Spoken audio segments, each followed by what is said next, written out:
Trans-Siberian Orchestra is an American progressive rock band founded in 1996 by producer, composer, and lyricist Paul O'Neill, who brought together John Oliva and Al Pitrelli, and keyboardist and co-producer Robert Kinkel to form the core of the creative team. The band gained in popularity when they began touring in 1999 after completing their second album, The Christmas Attic, the year previous. In 2007, The Washington Post referred to them as an arena rock juggernaut, and described their music as Pink Floyd meets Yes and The Who at Radio City Music Hall. TSO has sold more than 10 million concert tickets and over 10 million albums. The band has released a series of rock operas, Christmas Eve and Other Stories, The Christmas Attic, Beethoven's Last Night, The Lost Christmas Eve, their two-disc Night Castle, and Letters from the Labyrinth. Trans-Siberian Orchestra is also known for their extensive charity work and elaborate concerts, which include a string section, a light show, lasers, enough pyro to be seen from the International Space Station, moving trusses, video screens, and effects synchronized to music. Both Billboard magazine and Pollstar have ranked them as one of the top 10 ticket-selling bands in the first decade of the new millennium. Their path to success was unusual in that TSO is the first major rock band to go straight to theaters and arenas, having never played at a club, never having an opening act, and never being an opening act. History Origins and formation Paul O'Neill has managed and produced rock bands including Aerosmith, Humble Pie, AC/DC, Joan Jett, and Scorpions, later producing and co-writing albums by the progressive metal band Zarvatage, where he began working with John Oliva, Al Pitrelli, and Robert Kinkel. O'Neill took his first steps into rock music in the 1970s when he started the progressive rock band Labyrinth, for whom he was the lyricist and co-composer. What was intended to be the band's debut album was recorded at Jimi Hendrix's Electric Lady Studios and engineered by Dave Whitman. Although Whitman's engineering was capturing the exact sound O'Neill was hearing in his head, O'Neill was having trouble with it because many of his melodies were between 2 to 3 octaves. Rather than releasing an album that he was not happy with, he shelved the project, but continued working in the industry at Contemporary Communications Corporation, company at the time. Over the years, O'Neill continued to work as a writer, producer, manager, and concert promoter. In 1996, he accepted Atlantic Records' offer to start his own band. He built the band on a foundation created by the marriage of classical and rock music and the artists he idolized. He brought in Oliva, Kinkel, and Pitrelli to help start the project. O'Neill has stated, "My original concept was 6 rock operas, a trilogy about Christmas, and maybe 1 or 2 regular albums. In the 1980s I was fortunate enough to have visited Russia. If anyone has ever seen Siberia, it is incredibly beautiful but incredibly harsh and unforgiving as well. The one thing that everyone who lives there has in common that runs across it in relative safety is the Trans-Siberian Railway. Life too can be incredibly beautiful but also incredibly harsh and unforgiving, and the one thing that we all have in common that runs across it in relative safety is music."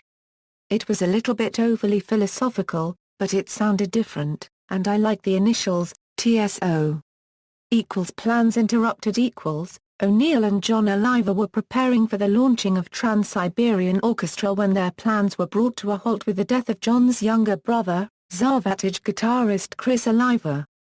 Realizing that without a new Zarvatage album delivered quickly, Warner Brothers would likely drop the group and their catalog, they quickly delivered 2 new albums for Zarvatage.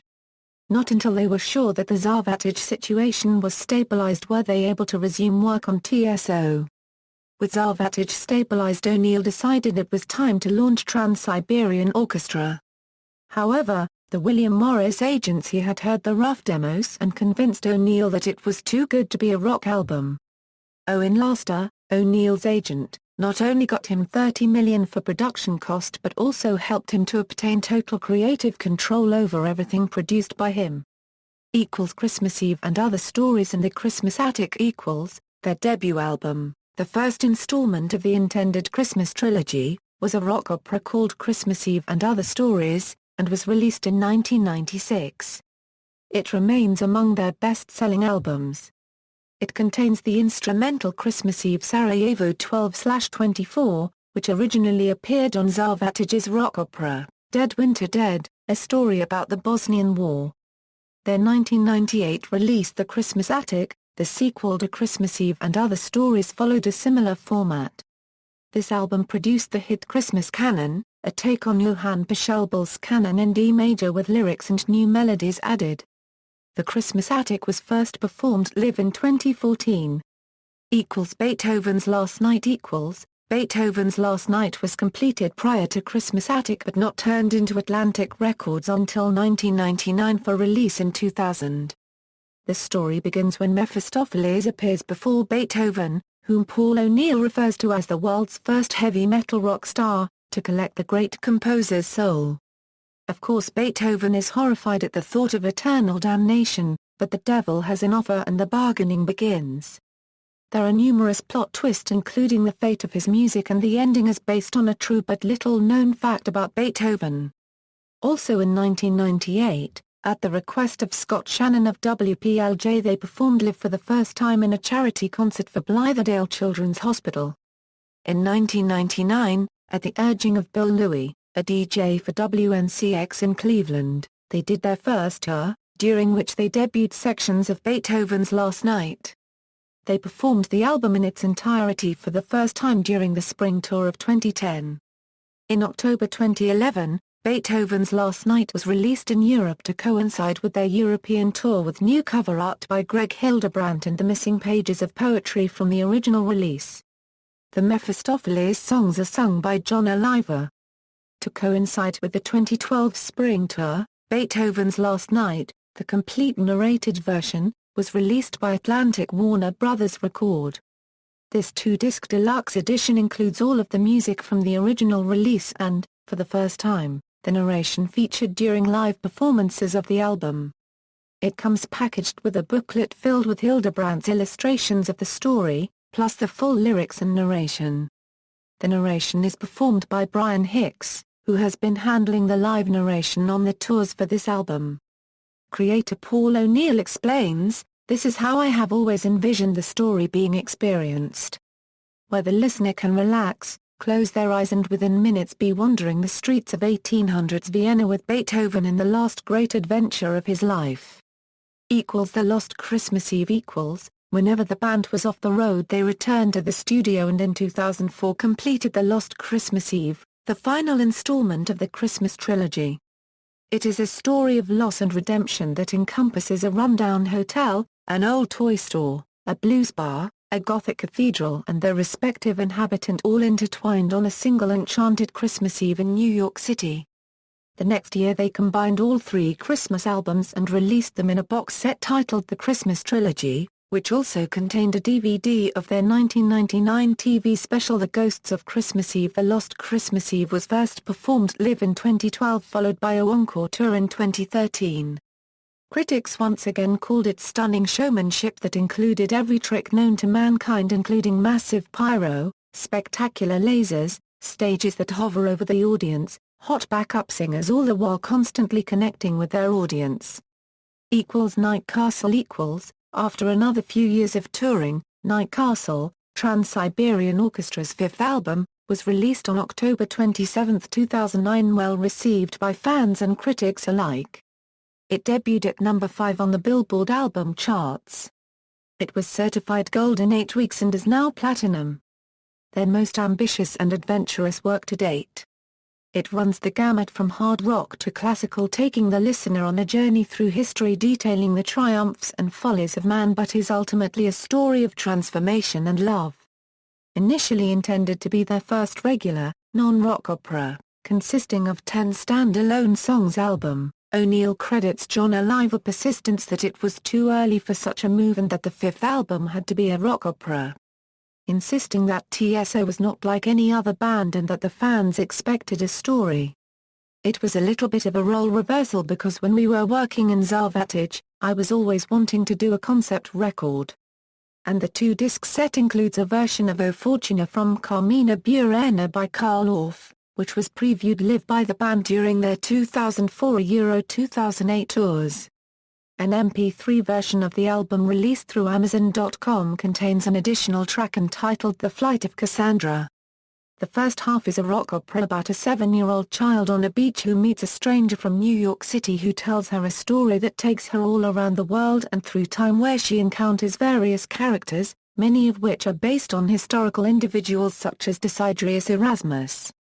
The second half pays homage to Trans-Siberian Orchestra's influences.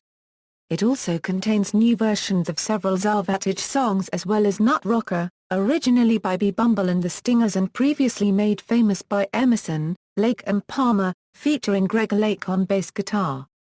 In February 2011, Night Castle was released in Europe with 2 live bonus tracks added. Both live tracks were recorded on the 2010 spring tour at the Verizon Theater at Grand Prairie, formerly Nokia Theater, in Grand Prairie, Texas. Metal Cause reviewed it as a 2-hour-plus double rock opera CD with no filler that flows smoothly. The classical layers meet the beauty of metal music and form the fine blend. A wide range of emotions and musical colors.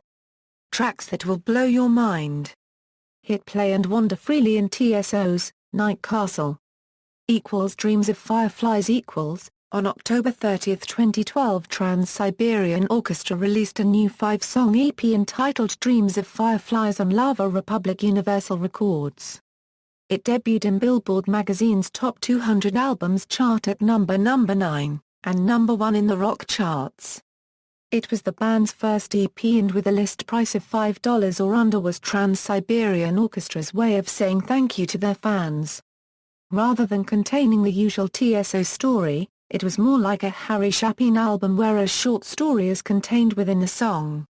For example, Someday is about how people have a tendency to put off saying thank you to individuals that they owe a great debt to, and with the best of intention tell themselves that they will do it someday. Also, each song is accompanied by a short poem. Tales of Winter, selections from the TSO Rock Operas released on October 11, 2013. This 15-track collection is Trans-Siberian Orchestra's first greatest hits collection and includes songs from all 6 prior releases. Cover art once again provided by Greg Hildebrandt. Who I Am On November 11, 2011 they released a new choral piece entitled, Who I Am. This was originally released as a digital download to fans who purchased tickets through the band's ticket pre-sale, but is now available through other music sites as well as being released on their 2015 album, Letters from the Labyrinth. The song was performed live as the opening number for the 2011 winter tour in acknowledgement of the rough times many people in the world were going through, but bringing a message of hope by pointing out that together we can solve these problems as earlier generations have done in the past. It was accompanied by sound and video clips of individuals who helped humanity progress forward or overcome seemingly impossible situations. The first quote and image was Reverend M.L. King's voice echoing I have a dream. That all men will be judged by the content of their character, followed by President Kennedy's inaugural challenge, ask not what your country can do for you. Ask what you can do for your country. It included pictures of Jonas Salk, the scientist who cured polio, Sister Mother Teresa who spent her life caring for the unwanted, and ended with Neil Armstrong taking the first step on the moon, and the NASA's Gene Kranz paraphrased quote in regard to saving the astronauts aboard the damaged space capsule Apollo 13, that, failure is not an option. Merry Christmas Rabbi In 2013 the band announced the late November release of a novella, Merry Christmas Rabbi. Referred to as the final missing piece to the Christmas trilogy, it is the journal discovered by the girl in the Christmas attic rock opera that leads into the song, Dream Child. Press releases described it as the story of a fateful Christmas Eve and how one of the craziest gambles in human history leads to a second chance for a troubled youth who finds himself past the point of no return. TSO's influence. Bands influenced In 2010, a group of musicians from the metro New York area formed a band, called the Wizards of Winter, inspired by TSO and dedicated to faithfully reproduce TSO's music in more intimate settings. The Wizards released their own Christmas album in 2011 and mostly play their own original music, while also performing a couple of TSO's greatest hits. 4 of the original members of TSO Tommy Fares, Guy Lamonia, Tony Gaynor, and Joe Siri have toured with the Wizards. Guy Lamonia joined the Wizards as an official member in 2014. Fireworks displays Trans-Siberian Orchestra music has constantly been used every year synced to major outdoor firework displays. From Malta's Santa Manara Festival, to countless New Year's Eves from Dallas to Almaty, Kazakhstan to numerous other outdoor celebrations across the globe. Lighting displays In 2005 Carson Williams started a synchronized lighting race when he used 88 lightorama channels, over 10,000 lights and a small radio transmitter to illuminate his home to wizards in winter. A video of the house quickly went viral on the internet and eventually was picked up by Miller Lite as the theme for their TV ads over the next 2 years. Other homes soon followed, eventually crossing to single homes with over 1 million lights. Soon after, entire cities like Denver and Chicago were lighting their downtown districts in a similar manner, as well as many major theme parks such as Disney World and Universal Studios. Philanthropic activities Since Trans-Siberian Orchestra began touring, the band has donated over $10 million to a combination of local and national charities. At every tour stop, the group donates $1 or more from each ticket sold to a local charity in the city where they are performing. A single day in New Jersey's Izod Arena yielded $40,000 to local charities. The band helps any charity or group they think is in need, but especially ones that protect and help children. In 2010, Paul O'Neill voiced the band's philosophy on the TSO's website and also in the 2010 Winter Tour book, "We Are All in This Together. We must look out for the well-being of each other, most of all the young. For the young are the architects of the future and we are the architects of the young. We cannot tell those yet to be born that we did our best." Paul is a well-known history buff. Fans and crew Paul O'Neill constantly states that the fans own the band. TSO's goal is to make the best albums and concerts we possibly can, sparing no amount of time or expense and then charge the lowest possible price. No musician or singer is on the TSO flight deck for the money. We do it because we love the energy from the crowd, especially the kids. Also in Trans-Siberian Orchestra, the crew are as much a member of the band as anyone on the flight deck. They actually have the hardest jobs. They are the first ones in and the last ones out. Watching them at work is like watching a well-choreographed ballet or military operation. TSO could not be TSO without them, and we know it. Al Pitrelli summed it up more humorously: "No one in TSO is paid to be on the stage, that we do for free. The money is to stay out of trouble on our off time." Over the years, O'Neill consistently thanks the audience, referring to them as the second half of Trans-Siberian Orchestra, and that without them TSO would just be notes and words echoing in an empty arena. The fans' enthusiasm and energy power the stage show as much, if not more, than any local electric company. Touring. In 2009, Billboard ranked TSO as one of the top 25 touring artists of the past decade. Live shows are known for their extensive use of pyrotechnics, lasers, and lights synchronized with the performance. The 2011 Winter Tour was the final year of Christmas Eve and Other Stories. Between 2010 and 2012 also spring tours were held, to play also the entire Beethoven's Last Night album, and Songs of Night Castle. In 2011, for the very first time in the band's history, also an European leg was included, with venues particularly in Germany. Their 2012 to 2013 Fall-Winter Tour, sponsored by the Hallmark Channel, featured the Lost Christmas Eve album in place of Christmas Eve and Other Stories. In 2013, TSO kicked off their second European tour with a performance on New Year's Eve 2013-14 in front of over 1 million fans at Berlin's Brandenburg Gate. A daring feat in which the band played 3 shows across 2 continents in 27 hours. The show was broadcast live to millions more on German television. In August 2014, the band announced the first half of the winter tour they would feature the Christmas Attic, the only rock opera from the Christmas trilogy never performed live. Wacken Open Air Festival 2015 On July 30, 2015, Trans-Siberian Orchestra and a reunited Zarvatich headlined the 26th edition of Wacken Open Air Festival in Germany, which is the largest metal festival in the world. The 2015 festival lasted 3 days and featured over 100 bands. This event marked both TSO's first outdoor festival appearance and first Zarvatage show in 13 years. A massive set was designed so that the two main festival stages would be identical, although this aspect of the show was not revealed until the second half of the performance. For the first 40 minutes, Zarvatage played a reunion show featuring John Oliva as the main lead singer for the first time in over 25 years, as well as Zach Stevens. This was followed by a Trans-Siberian Orchestra set on the next stage, debuting several new songs. Following this, for the first time in music history, the entire band played a coordinated set spanning the two festival main stages, connected by a catwalk. This united Trans-Siberian Orchestra featured 4 guitarists, 4 keyboard players, 2 drummers, 2 bassists, a full string section, and 24 vocalists and dancers performing in sync for nearly 80,000 people. In the televised broadcast a week after the show but right before the actual performance, Paul O'Neill and Al Pitrelli admitted to being blindsided by non-stop rain and mud on the night before, which removed any chance to check the staging until the actual show.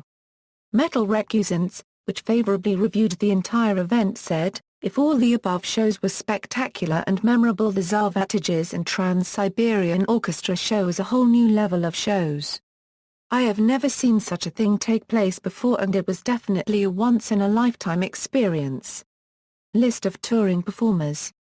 Guitarists: Tristan Avakian, Chris Caffrey, George Cintron, Angus Clark, Bill Hudson, Joel Hoekstra, Damon Larscott, Al Pitrelli, Alex Skolnick. Bassists: Chris Altenhoff, Malcolm Gold, Johnny Lee Middleton, David Z. Keyboardists: Lucy Butler, Carmine Giglio, Mayun Kim, Bob Kinkel, Doug Kistner, Vitaly Quabrij, Alison Lovejoy, Jane Manchny, John Margulis, Paul Morris, Derek Wieland. Electric violinists: Sarah Chalnis, Roddy Chong, Ted Falcon, Asha Mavlena, Lucia Micarelli, Caitlin Moe, Anna Phoebe, Valerie Vigoda, Mark Wood, Alison Zlotto. Drummers: Steve Murphy, Jeff Plate, John O'Reilly. Vocalists: Ashley Adamk, Angelica Allen, Russell Allen, April Berry, Robin Bonman, Dustin Brayley, John Brink, Steve Broderick, Jennifer Seller, Joe Cirisano, Katrina Chester, True Collins, Ava Davis, Eileen Caden Dean, Marcus DeLoach, Rob Evan, Tommy Fares, Dinah Fanai, Scout Ford, Jamie Garner, Jill Dreyer, Alexa Goddard, Kristen Lewis Gorman, Heather Gune, Autumn Guzzardi, Gabriella Gunzakova, Erin Henry, Stina Hernandez, Katie Hicks, Tim Hockenberry, Nathan James, Erica Jerry, Jody Katz, Kelly Keeling, Danielle Landhair, Michael Lanning, Rosie Lanciero, Guy Lamonia, James Lewis, Gary Lindemann, Lisa Levy, Taney Ling, Guy Lockard, Chloe Lowry, Dari Marnick, Mork Schmann, Sanya Matias, Abby Lynn Muley, Ronnie Munro, Georgia Napolitano, Daryl Pediford, Jay Pierce, Natalia Rose Pett, Chris Pinner, Valentina Porter, Cynthia Posner, Sophia Ramos, Kayla Reeves, Joe Retta, Marisa Rhodes, Andrew Ross, Bart Chateau, Peter Shaw, Ali Sheridan, Rebecca Simon, Jeff Scott Soto, Zachary Stevens, Kay Story, Becca Tobin, Marilyn Villamar, Adrienne Warren, Rod Webber, Jason Wooten. Narrators: Philip Brandon, Tim Kaine, Tony Gaynor, Brian Hicks. Discography: Studio albums: Christmas Eve and Other Stories, The Christmas Attic, Beethoven's Last Night, The Lost Christmas Eve, Night Castle, Dreams of Fireflies, Tales of Winter, selections from the TSO rock operas, Letters from the Labyrinth. See also, Christmas music, Carson Williams. References. External links: Trans-Siberian Orchestra official website, Trans-Siberian Orchestra message boards for fans, complete Trans-Siberian Orchestra discography, Trans-Siberian Orchestra on IMDb.